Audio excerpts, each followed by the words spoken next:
Welcome to Next in Nonprofits. I'm Steve Boland, and I am very pleased to be joined today by Kate Hayes. Oh, hang on. We're going to have to stop.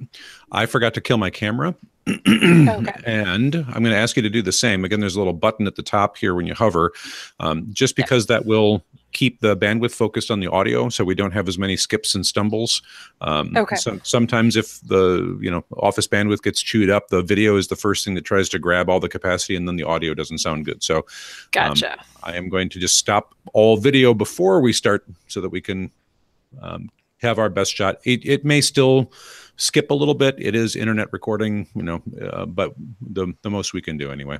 So Yep. Okay. I'm going to give Perfect. it another couple of seconds just for a cleaner edit, and then we'll get started again. Okay.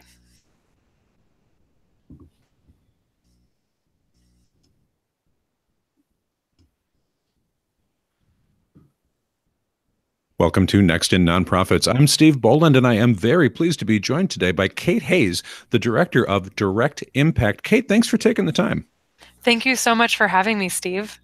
I'm excited to have a longer conversation with you about board leadership and how we can be talking about what a diverse and inclusive board would look like in a 21st century kind of forward nonprofit. But before we dive into the specifics of that, can you just tell people a little bit about your background, direct impact, and the work that you do?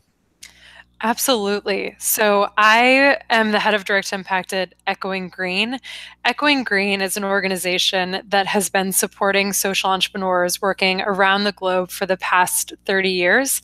And about 4 years ago, I joined the team and was tasked of thinking how we could better support the work of our social entrepreneurs through an ecosystem approach. And when we think about an ecosystem approach to social change, we're thinking about who are the key players that need to show up in the social sector to support the work that social entrepreneurs are doing. And so I began to look at the field and think about where we could go next with the work of Echoing Green. And I saw a few things. Our fellows, who are social entrepreneurs that we work with, had been asking for support with their boards forever. It's been a constant point of tension and area that they're thinking a lot about how to improve. So I began looking at the field and seeing what already existed. And what I learned was that boards are really ineffective. They're not diverse, which we'll certainly get to.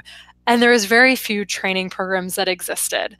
And those that did are really focused just on the legal and fiduciary responsibilities, which, while are important, they're not enough. And so we said, and I said, can we focus on boards as leadership teams and really reshape and reimagine how boards could work? So that came to be through Direct Impact, which is a cohort-based program where we work with mid-career corporate professionals and prepare them to meaningfully engage in the social sector through board service and beyond. So lots to unpack in all of that, but let's kind of go to some of the original information you had contacted me about on the current state of affairs. If we take a look at charities across the United States and get a sense of what does governance look like today, not finding it particularly reflective of what the United States looks like today. Absolutely. Boards do not reflect the United States population, and they certainly often don't reflect what the communities that nonprofits are serving look like. And that's a really big problem because the board is the ultimate decision maker of an organization. So we need to make sure that those that are in positions of power reflect the communities that they're serving. And to get specific, only 20% of nonprofit board members in the US are people of color. And what's even worse is 25% of boards are entirely white, 90% of board chairs are white, and 89% of CEOs are white. The good news there is that organizations aren't satisfied with that data. So 70% of board members aren't satisfied with the racial and ethnic diversity on their boards. But we need to begin to translate that into action to shift these numbers to a much better place. And I appreciate you mentioning that statistic about how many people understand that the current state of affairs isn't okay. But I think the breakdown that I've seen, and I've had a conversation on this podcast a year or two ago about this, is how do we prioritize what it means to really incorporate leadership in different ways from other communities? And I think that there is a general sense of goodwill towards the idea, which is better than not. But it always sort of, to your point earlier about how focused is the board on things other than finance and governance, it always seems to be flowing like, well, as soon as we approve this audit, we'll talk about that diversity and inclusion work. As soon as we, get the next budget taken care of, we'll think about that. It always seems to be a few steps lower on the priority list than perhaps actually gets it to be actionable. So how do you take that sense of we're not doing a very good job and move it into we are taking action to correct that problem? Absolutely. I think that the data backs up the case, and the data shows that diverse teams are more effective than teams that aren't diverse. And the data that I shared was very specific to racial and ethnic, but this really cuts across all forms of diversity, from those two to age to socioeconomic status. So I think that it really comes down to understanding and living the data and knowing that they're going to be more effective if and when if boards make that a priority. And once that decision is made, it's actually much easier than people think. It's really, the decision is the most critical component of moving towards making a more diverse, inclusive, and equitable board. But the data is really where it starts. Well, last year you had a piece in the SSIR, the Stanford Social Innovation Review, pretty well respected and well known industry pub that talks about this, where you start out the whole thing with the make the decision. And I think that accountability piece of being brought in, of it can't just be a bench thing of we have to try to do that, but it needs to be something that has a measurable goal of what are we going to do that we can check that we did. That is not to say that we can guarantee a specific outcome necessarily, but there are certainly steps that you can be taking as that kind of confirm that make the decision moment that you're talking about. So as you're working through this process, are there specific things that you can tell people, here's how you know you've made a decision? When you've done X, Y, Z, you can really say you've made that decision, you're starting. Yes, the very first thing that an organization can do is to develop a matrix of who is currently on their board and who they want to be on their board and is not. And there's not a lot of great tools out there in the field. And I think just using an Excel spreadsheet is fine. So diversity is going to look different for every organization. And it's really about taking an hour or two, sitting down, mapping out what are the key measurements that we're looking for. What do we want the racial and ethnic diversity to look like? What do we want our age diversity to look like? What do we want socioeconomic, and so on? And then plugging in who are our current board members that meet those different criteria and what's missing. And once you have what's missing, and just I think that's where the decision comes in. So you now are in a place where it's very clear what you need to go after. And that's when you can actually start to do the work and fill in those gaps. So in my experience, I've been, those sorts of grids have been around for a long time in terms of either a vocational background or some other kind of functional skill capacity, where they say, well, we want a lawyer on the board, we want an accountant on the board, we want, whatever. People are used to seeing that kind of thing gridded out to say, do we have these kinds of skills at the table? And to be able to act on those as recruiting tools. But to talk a little bit more about both the community that your charity may be based in and how reflective are you of that, but also then to your earlier point, the service population that you're trying to reach, and what does that look like? Because those two areas of inclusion might be different for any given community, right? Mm-hmm, absolutely. And I think that while you're right, there's the classic grid that everybody thinks of, the lawyer, the accountant, the financial person. I think there's so many layers underneath each that boards can unpack and really understand what exactly it is that they're looking for. So when I think about what that grid looks like, there are those very technical expertise. There's also, for lack of a better term, soft skills and what Mhm. people bring to the table in terms of communication and the ability to be problem solvers and relationship builders. And then there's, is this a person part of the community that we're serving? And that's not necessarily something that you're going to know without digging into a deeper conversation with each of your board members. It's really easy to see somebody who's the accountant and just see them for, okay, great, you can help with our audit. But going further with each of those board members, and then there are the key demographic things that are really important to get right. And beyond those three things, there's also the connections. So mapping out what are the community connections that that person has. Maybe they're not directly from that community, but they work at a foundation that serves that community. Do they have media contacts? So really getting deep and explicit about all of those different areas that are important to a specific organization, and then seeing where those gaps are. And I think not letting yourself off the hook regarding, when you've made that decision, that accountability back to the board of not going, well, right now we need to get that accountant first. And as soon as we've got that done, then we're going to look for a more diverse board that has this culture of inclusiveness, that does all these things. That if we're only thinking about those traditional categories of skills, that I do think that it can really challenge this process. A board that I'm serving on currently, we've sort of reversed this a little bit, talking about if we are going to be the inclusive, diverse group that we really claim we want to be, those folks need to be at the table. If they don't come with the set of skills that we're looking for, then we need to help them get the set of skills that will help this organization survive. And I think that backing that up a little bit, saying it is more important to us to have an inclusive board that really represents the community that we're serving than to have these particular checkbox skills, and then to find out how do we build the right kind of skills within the people that we have so that they can take that leadership and understand that and all the rest of it.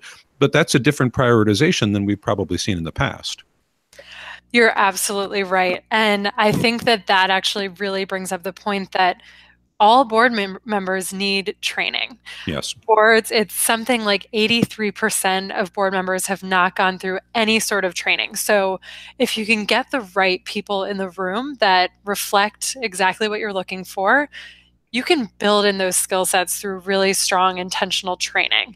And I think what's really interesting is that 50% of board members don't think that their fellow board members are engaged. And so if we get the right people that are there for the right reasons and really care about the organization, its mission, that's when we're going to start to shift and have boards that are more effective. So really developing diverse and inclusive boards is just the baseline for having boards that overall are much, much better and more effective.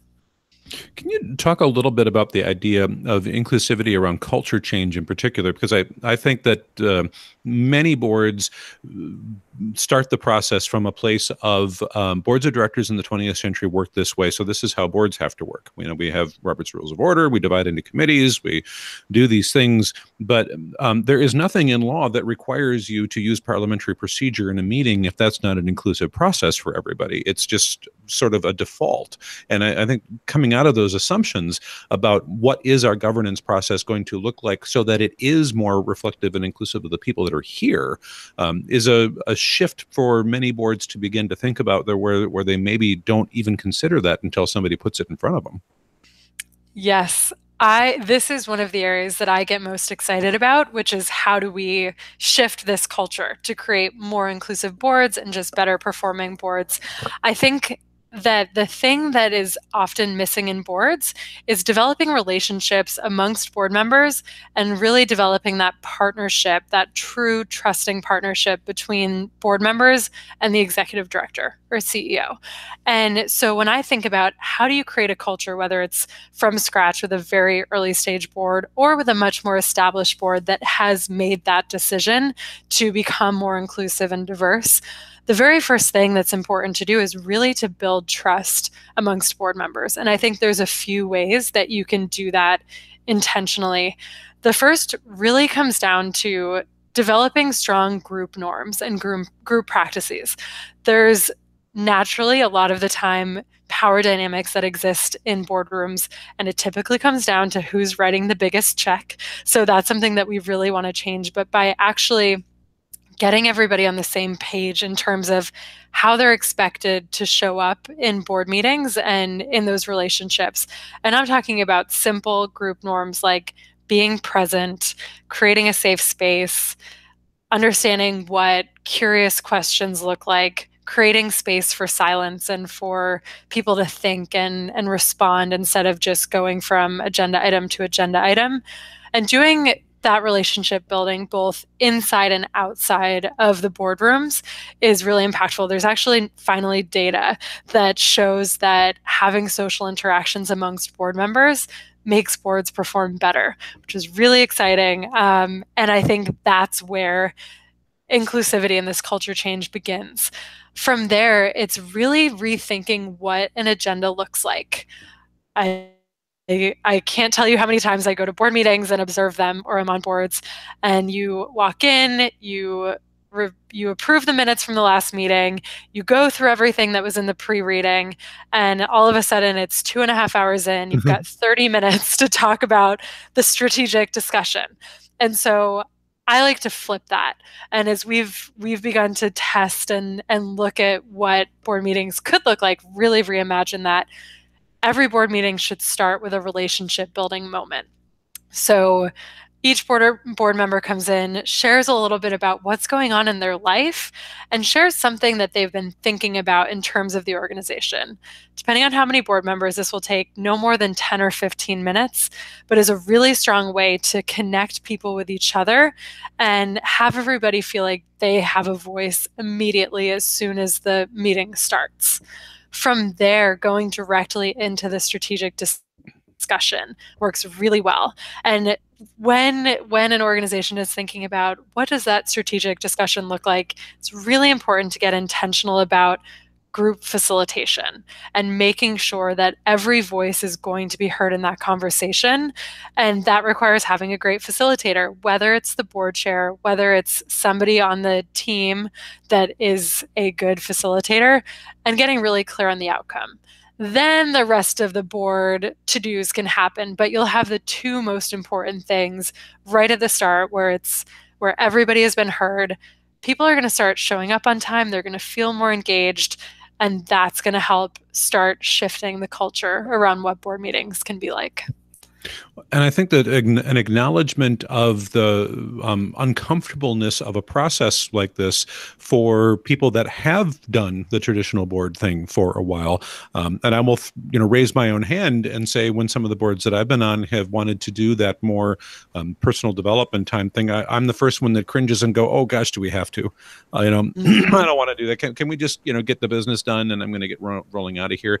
Because my culture of how I've done these things has been the traditional mainstream. We've always done it this way. This is easy. I know what to expect. And you've got to then ask those people, somebody is going to be uncomfortable here while we build something new. So is it going to be that diverse body of people that don't have your experience and don't have your expectations set up, and they're going to be a little uncomfortable while they learn? Or are we going to ask you, the established group that's trying to change, to be the one that gets a little uncomfortable here, and acknowledge that that is going to be part of this process and it's okay, but don't pretend like you're suddenly found the easy way to be an inclusive group. There has to be a shift, and somebody is going to be uncomfortable in that time before it becomes more normative that this is just how we work. Absolutely. And this group norm that I love to start every meeting with is get comfortable feeling uncomfortable. Yeah. And I think your point that it can be that person who is traditionally comfortable and doesn't want that discomfort. And it's a little scary and there's a lot of unknowns and there certainly is a lot of hesitancy. I'm working with corporate leaders all the time, and the way things are done in many corporate settings is that very traditional, let's get down to business. We don't need to worry about the relationship side of things. But nonprofits are innately human-based, and people are coming outside of their day jobs. Only a few hours a month, if that, are they spending together. So leaning into that discomfort for the greater good of the organization is so incredibly valuable. Right.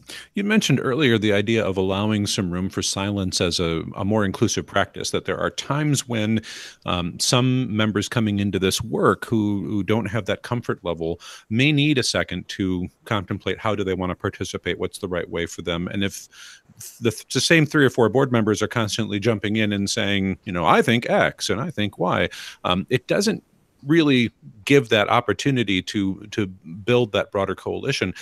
But somebody has to help, again, establish that as a normative practice here. And I don't know if you have any specific recommendations around how that particular part of it changes, but I think it's a pretty big opportunity for the folks that are the more experienced traditional board members to have that learning moment of how often are you talking and how do you make space for other people to do that? Mm-hmm. Absolutely. So there's two group norms that really that are where this begins. The first is this silence is a must and is embraced. The second is this norm that I like to think of as step up, step back. And that's about encouraging people who might not normally be the first to raise their hand or jump in to step in and to say more, and those that are the first, as to whatever extent they're self-aware that they're usually the first, to step back and make space.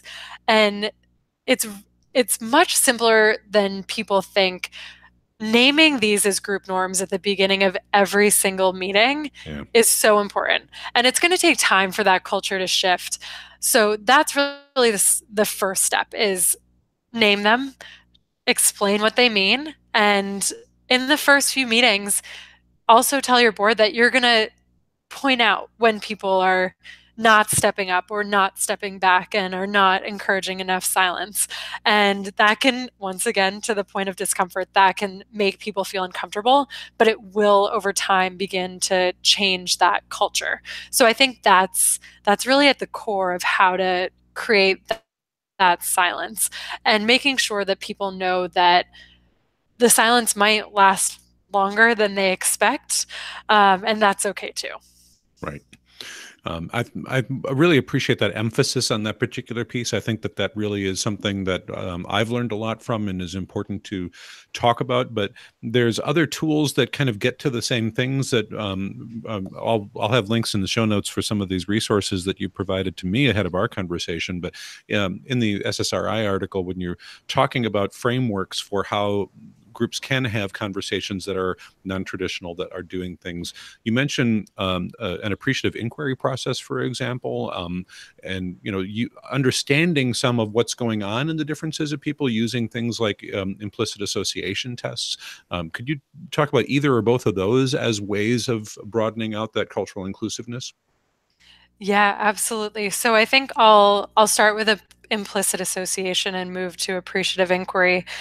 Implicit association tests are a really great way to understand baseline biases that exist, and they exist for everybody. And knowing that and making sure people know that it's okay, that it's natural, we all have them, but get clear on the need to understand your implicit bias. Even taking a few of the tests, they've got tons of them on the link in that article. Having your board members, or if you are a board member, taking the time to take them and to really create space for yourself to reflect around those biases that you hold will make that internal culture change happen, and that increased self-awareness, increased understanding of the populations that you're trying to get onto the boards or you're serving it can't be said enough how important that is and what a great tool that is to begin that conversation. With appreciative inquiry, this is such a great way to think about having conversations, especially in organizations where everybody is there for good reasons and to make the world a better place, to create social change. And appreciative inquiry is around assuming the positive and asking questions to seek to learn without having to dig into every negative thing or assume the worst. I think what's really interesting about boards as teams is because they're only spending a few hours together every month or every couple of months, there's a whole lot happening in between, and it can be really easy to jump in, and things can get misconstrued, and questions can quickly go to the negative, and to assuming the worst or not asking enough. So this notion of setting the groundwork that everybody will talk about questions and solutions from a positive framework that appreciates everything about it is just a great way to begin to shift how people show up in those boardrooms and how people feel with the way people ask questions. So again, I keep coming back to this, get comfortable with being uncomfortable thing that you were talking about there. That part of that framework is going to be tackling things that you need an understanding of within your nonprofit, but is not necessarily directly related to your specific mission. If you're a music school or whatever, and you're going through these questions, it may not be something that everybody is comfortable saying, why am I spending my time doing these things? But I do think that it really does impact anybody where community is a focus. And of course, in the charitable world, that is almost everybody, right? That's just kind of part of what we do. So I think that you're hitting on something with that process that's really important in that appreciative component. But I think maybe, again, a little challenging and uncomfortable for people to make that a focus of board meetings when maybe they haven't done that in their careers up to date. Absolutely. And I think that it's something that's going to take time, and is going to take a lot of conversations amongst board members to think about why they want to make this shift, why they want to make this culture shift. So coming back to tying around making that decision, and then really continuing to connect back. Another portion of a board meeting that I think ties in well to this, that is important, is having mission moments in board meetings and reminding everybody why they're there, because it can be really easy to forget when you're caught up in discussions at the board meeting about the budget or the audit. But connecting back to why people are there, why they care about the organization, and why it's important to lean into that discomfort when it is for the benefit of the work that they're doing as an organization and as a team. The board staff partnership is a great way to keep that reminder going and help to push people through that discomfort that they might feel. I think a lot of what we've been focusing on so far has been trying to change the culture of the organization once you've gotten some people there. But of course, part of this process is, how are you inviting people to think about leadership roles that haven't been invited to that table before? And you acknowledge in some of your writing a fairly traditional thing of, the old guard sits around and says, who should we be recruiting for the board? And somebody at the table says, well, I know a friend at my law firm that can do it, or I know a person at my CPA firm that can do it. And you're working within the networks of the people that are already in the room. So acknowledging that in and of itself is pretty limiting, how do you help people break out of, well, we don't know folks that are meeting these different diverse criteria that we, have, at least in theory, on paper, committed to. But now is the action of, you've got to get some of them to agree to help you build and change a culture that they weren't invited to creating in the first place. And that whole process can be very challenging. It absolutely can be. I think a really good place to start is by questioning that belief that, oh, I don't know people beyond this network. One of the activities that I think is really effective for boards, I've done this with a whole bunch, and it really works, is to do a network mapping activity. And this, while people might say, let me go on my LinkedIn, I can find people, there's actually a lot of power in taking a big piece of flip chart paper and mapping out your network, and encouraging your board members to think creatively about every network that they have in their life, and starting in the center with, this is the organization, and going to places like job, family, friends, college, childhood, and pushing them to think about who's in those networks that they haven't yet tapped into, that might actually have insight into connecting with other populations of people beyond those immediate networks that we think about. So I think that's a really good place to start. I think it's also then saying it's okay that we don't know. Who can we ask to help us? And whether that is connecting with a community member that the organization is serving, connecting with foundations or funders that might have ties beyond your immediate networks, or just going to the general population and making sure that the job description for a board member is posted on places like Idealist and Bridgespan and LinkedIn, and making it so that anybody that might be interested and might be searching for a role in that type of organization is able to find it. And I would take that idea a step further too, to literally say, put your money where your mouth is. That in some cases, going out to a community-specific newspaper or website or whatever, and placing some paid ad there to say, we're trying to build better bridges and connections here. We will help you build some skills in board leadership and nonprofit development. If you're interested, here's how you can get a hold of us. But often we think about these recruiting ideas, and the idea of spending even just a few dollars to reach people that we don't maybe know yet gets under the skin of some charities where they're like, well, we've never spent money on board recruitment. Well, no, you haven't yet, but now you're committing to doing something different. And if it means that you really just don't know any young people, you just don't really have connections in the LGBTQ community, you don't know new American communities in your neighborhood, there are newspapers, websites, whatever, that do know those folks. Go engage with them, pay them some money if that's what they request in order to do this, and start living that value, even if it costs you $1 or $2. And I think if you put that somewhat, in your face moment in front of them, people will go, well, all right, you're right. It's not that much money, but it is something that somebody has to maybe throw in front of them to say, there are places you can be where other folks are. You just haven't maybe ever spent $1 or $2 to be in that space. Exactly. And I want to pull out one thing that you said too, that I think really can get to this in a different way, is by getting first young people on your board. Yeah. Only 16 or 17% of board members are under the age of 40, yet that group in their 30s is exactly who we're targeting in the Direct Impact program, because not only do they have the time and the energy to give to the organization, but they have access both to their networks, their bosses' bosses, but also to this next generation, and often to social media and to thinking about how you can make those connections like ads.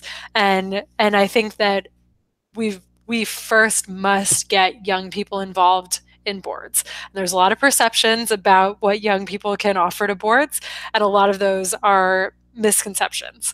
A lot of them do have access to capital, do have access to networks, don't look like the traditional board member that's much older, but can provide so much value. And I think comes back to then recruiting them and having them really support in finding the individuals that you're looking for in other networks in creative ways. Yeah, I want to emphasize that too. I think that one of the organizations I currently serve on a board with is very specifically working on changing our board diversity around younger members, because it is an LGBTQ organization, and the new communities that are coming up with very different experiences on gender identity and orientation questions and fluidity is not the experience of the old guard that led the organizations in the past. Their lived experience is substantially different, even though technically all from the same community, but generationally, it's a huge difference. So to get that perspective on the board is a really critical thing. And I think many charities don't understand that there are pretty fundamental differences with newer experiences than perhaps the folks that had been doing this work 20 or 30 years. And we need those voices at the table in the leadership role, not just people you interview periodically through a SurveyMonkey. Absolutely. I think it's so incredibly important. And this next generation of young people want to be engaged. And if organizations aren't engaging them at a young age, they're going to find another organization and they're going to develop a long-term relationship with that organization. So for those that are a little bit hesitant and don't want things to switch up with that younger perspective, it's actually becoming really necessary Yeah. because the millennial and now Gen Z coming up quickly want to be engaged in a very deep way, and that's something that is new and is talked a lot about. So engaging them early in meaningful ways through board service, not just junior boards, though that can be a way, but in those decision-making positions is a must-do. Yeah. So you mentioned being more deliberate around a training process for all board members, not just younger people that may not have served on a board before and they want some training around some more specific tactical things, but that education process being sort of a universal thing to an inclusive board, that the education may not be tactics, it may be about lived experience and what other people's lives are like and why that's different. Having that built in additionally, I do think sends a different message to that newer person coming in. It's like, no, it's not just you that benefits from education work. It's this entire group in different phases in different ways, but everybody here has a culture of expectation that you will keep growing. Yes. So one of the things that we do in Direct Impact, and once I do this with an organization, they immediately say, I have to do this with my board, is we do these very immersive site visits. And these can be as short as a day, which oftentimes board members, when they go to visit the sites of the organizations they're working with, will spend a couple of hours, but spending at least a day and getting deeply immersed in the organization is the absolute best training that exists. And spending the time to understand the inner workings. Board members in general shouldn't get too deep under the hood and mixed up into the day-to-day operations, but it's important for them to become operationally aware. And so spending that day understanding how things operate, where those pain points and challenges are, but more importantly, connecting with community members, connecting with those that the organization is serving, connecting with donors, with funders, with other staff beyond the executive director is a really easy way to create a training experience for them to really understand this lived experience of those that they're serving in this capacity as a board member. So how do you, and we're starting to run a little low on time, so I want to make sure if there's areas we haven't hit yet that you really want to make sure we hit, bring those up and let's make sure we get to them before we completely run out of time. But I'm going to throw one more question out there about accountabilities towards actually making progress in this and avoiding what may feel like tokenism, and those two things. I think there's a tension there that people feel like if we are holding ourselves to the fire that we are going to do something, but feeling like if we make a specific goal of X number of board seats or whatever, are we really being inclusive and engaging in filling those seats, or are we just tokenizing them? And I think that those are struggles people have, and I'd love to hear your experience with that. Yeah, I think that this conversation around tokenizing and people feeling tokenized is a really important one. And I think one that can start the conversation around, of course, making sure we don't do that, but there shouldn't be one young person on a board. There shouldn't be one non-white person on the board. That's, I think, where a lot of organizations get stuck, is they put one person and they're supposed to represent an entire community on their own. So by being intentional of, we need 2 or 3 young people on our board, we need 2 or 3 people of color on our board, whatever those numbers are that make the ratios good and right and equitable, that's a really good place to start, because the ownership should never be just on one person. And that accountability piece is also incredibly important. And I think that peer accountability on boards is a huge strength to leverage. They're peers and across networks and companies, and people want to do the right thing. I think inherently that's true for most people. And so creating those goals and making sure that they're not tokenizing goals is what's going to work.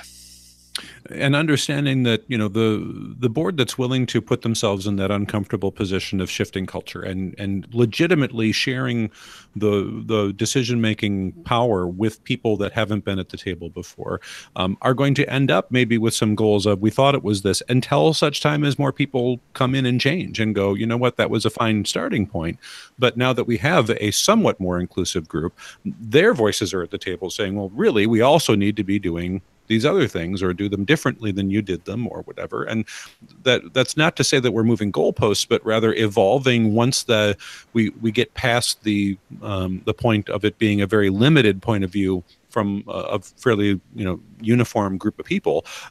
There will be that time when you do have those first few members that join where their lived experience may be, great, your goal was X, Y, or Z. But now that we're here and we're having this conversation, let me tell you some things about how, this would be better for, a more inclusive group in the first place. So being ready to hear that, despite you had good intentions and everything, you just didn't set up the right goals in the first place and you learn is I think an important part of this process. You're absolutely right. And I think we live in a world where people are afraid to get it wrong because they're afraid to get attacked for getting it wrong. And everything is so black and white. But I think taking those small steps, as long as they're well intentioned, you can always step back and pivot. And like you said, boards and organizations are going to continue to learn and evolve, but every small step that an organization can take is important, should be celebrated, and shouldn't be undervalued. And I think that in this place where young people are coming into more leadership positions and positions of power in general, that's something that they're looking for. And that they're looking to work with organizations, work with companies that are very intentional about what diversity means to them. So once again, this is a must do, and every step means something and should be celebrated. Yeah. We are running pretty low on time. So are there areas that you really want to make sure we have a chance to mention as people are kind of winding their thoughts around this? I think that one really important thing to mention is at the heart of this whole conversation around diversity, equity, and inclusion on nonprofit boards is making boards better. We can't continue to stay in the status quo and have boards be something that are really boring and ineffective for the board members on them and are, I don't want to say a waste of time for organizations, but they struggle with, why am I spending so much time on my board and they're not showing up? But I think that when we think about boards as this group of team members that are there to support the executive director, which is a very lonely job, trusted partnership, when that's built, it's a beautiful thing. And that board, more than anybody else, has a true insider-outsider perspective in that they're on the same team, but can also look at things from a bird's eye view and from a very strategic view and support that executive director in the amazing and important work that they're doing. Really sound advice. I so much appreciate it. So as listeners are considering, all right, we've been talking about this for the last 8 or 9 years. We're going to get started. What I was hearing you say earlier is that looking at that very simple kind of Excel spreadsheet grid thing could be a good place to begin. Is there another typical entry point that you'd recommend for charities? That's a great place to begin. And the second is developing a board member job description and making sure that that reflects your intentions about what board diversity, equity, and inclusion looks like.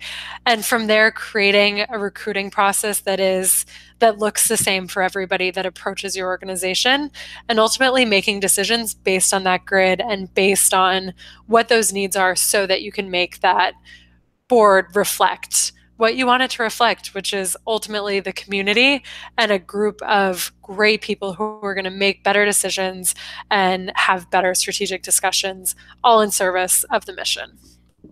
Great. Well, Kate, how should people continue to be involved in learning more? Is there resources on the web you want to point to, social channels? What's the best way for people to stay in touch?